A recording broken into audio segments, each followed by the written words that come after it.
कियो कविराज आगे कविता के तो विमोचन करे कि नै कथिला कटल पर मन छिटे छी पहिने कविता छपत तखन नै विमोचन सबसे पहिले त कविता के मर्म बुझा वाला के ताकि रहल छी एखन नै अहाँ के नीक श्रोता या एकटा पाठक नै भेटल हां की भेटत सब कहैया हम अपने कवि छी आ बाकी बाचल लोक लग एतेक समय नै छै जे हमर कविता सुनू जाने कहै छी जे साहित्य के नशा छोड़ के इस समय के ताल पर चल आइ के तारीख में साहित्यकार के लोग बेवकूफ बुझे छै बेवकूफ एखन आर्थिक युग छै आर्थिक अर्थ रहत त सब कुछ से त ठीक कहै छी लेकिन समाज से साहित्य आ संस्कृति विलुप्त भ जाए त फिर मनुख नै रह जाए आदमखोर भ जाए कहियो समाज सुधार के ठेकाना लेने छियै कहि दै छी अहाँ चेत जाओ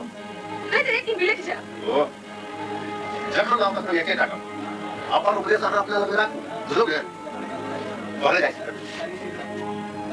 तो गाय छी घर